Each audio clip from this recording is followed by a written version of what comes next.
दरवाजे बंद हो जाते हैं। आज हम बात कर रहे हैं दुनिया के अलग अलग कोनों में सजा के कुछ उन प्रावधानों के बारे में जो राजाओं महाराजाओं के द्वारा तय किए जाते थे, जिसके बारे में सुनकर आज भी रोंगटे खड़े हो जाते हैं। हमारा आज का वीडियो आखिर तक वो लोग जरूर देखें जिनमें सच को सुनने और सहन करने की हिम्मत है। बच्चे, मानसिक रूप से कमजोर लोगों और जो कमजोर दिल वाले लोग हैं वो एक बार विचार कर लें। वीडियो को जानकारी के दृष्टिकोण से देखना ठीक है, इसीलिए इसे केवल इनफॉर्मल वीडियो समझिएगा। चाइना, अफ्रीका, भारत जैसे दुनिया के अलग अलग हिस्सों में राजा महाराजा चूहों और हाथियों के साथ साथ जानवरों के जरिए अपराधियों को सजा दिलवाया करते थे। जब उनके पनिशमेंट ऑर्डर को इम्प्लीमेंट किया जाता था, यानी जिन्होंने अपराध किया है उन्हें सजा दी जाती थी, तो इससे वो अपना मनोरंजन किया करते थे। अपराध कई तरह के हो सकते थे। राजतंत्र के अन्याय के खिलाफ आवाज उठाना भी अपराध हो सकता था। Iron chair torture. नमस्कार दोस्तों, आप सबका फिर से एक नए वीडियो पर स्वागत है। आशा करता हूं कि आप लोग बहुत ही अच्छे होंगे। फिर से आ गया हूं कि नया वीडियो लेकर। इस वीडियो में आप लोग को दिखाने वाला हूं कि प्राचीन समय में जब कोई भी अपराधी अपराध करता था उसको कितनी कठिन सज़ा दी जाती थी, कितनी भयानक सज़ा दी जाती थी।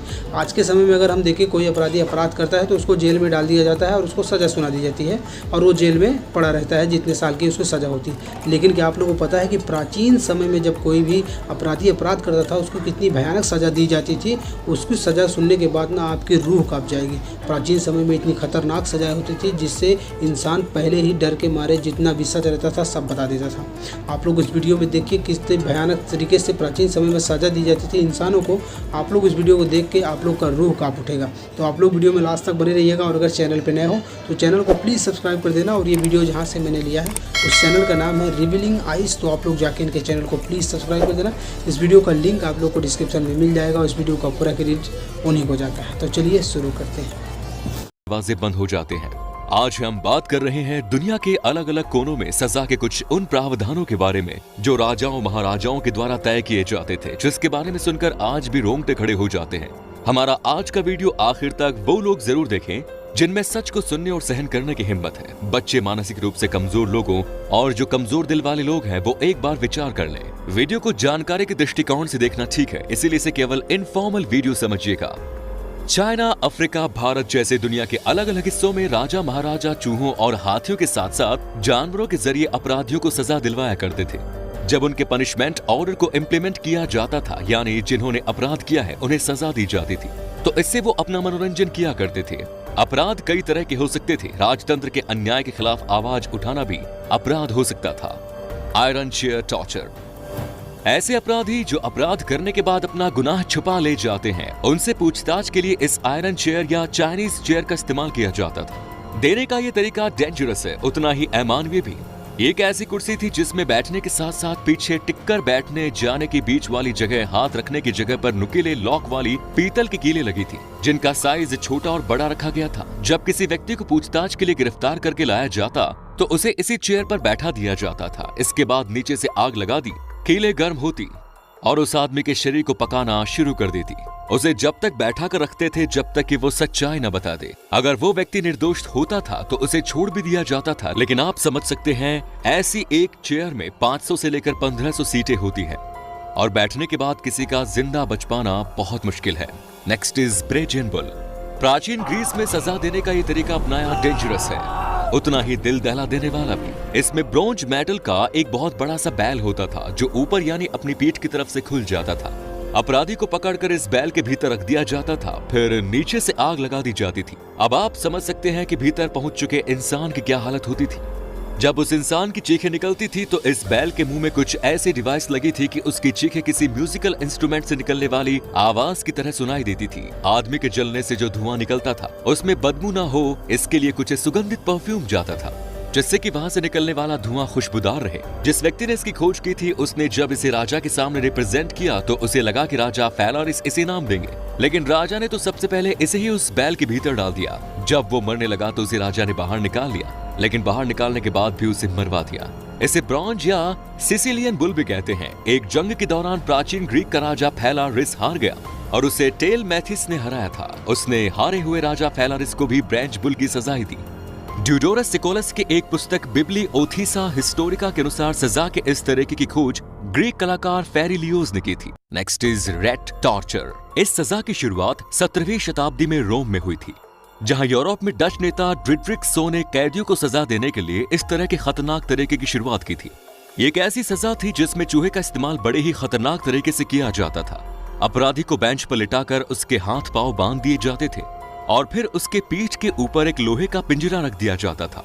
लोहे के एक पिंजरे में एक चूहा मौजूद होता था और पिंजरे के ऊपर जलती हुई आग का एक बर्तन रख दिया जाता था, जिसकी वजह से पिंजरा गर्म होता था और चूहे को गर्मी लगती थी। ऐसी सिचुएशन में चूहा पिंजरे से निकलकर भागने के लिए आदमी के शरीर को ही कुतरना शुरू कर देता था।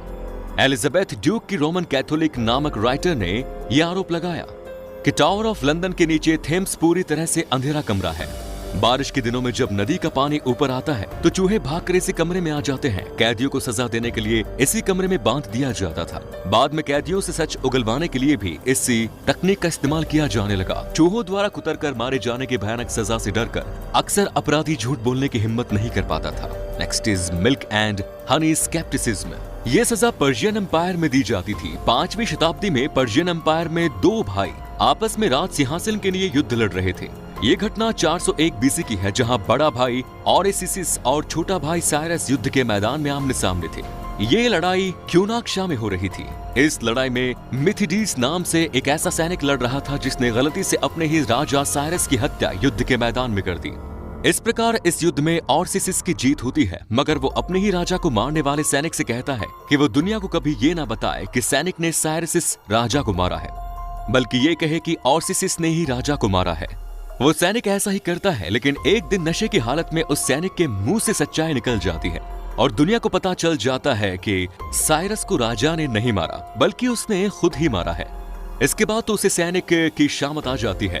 राजा गुस्से में आग बबूला हो जाता है और मेथिडिस को काफिज्म की सजा देता है। ग्रीक भाषा में इसका मतलब होता है अंदर से खोखला। इस सजा के तहत इस नाव में अपराधी को लटा दिया जाता था और उसके ऊपर से दूसरी नाव ढक दी जाती थी।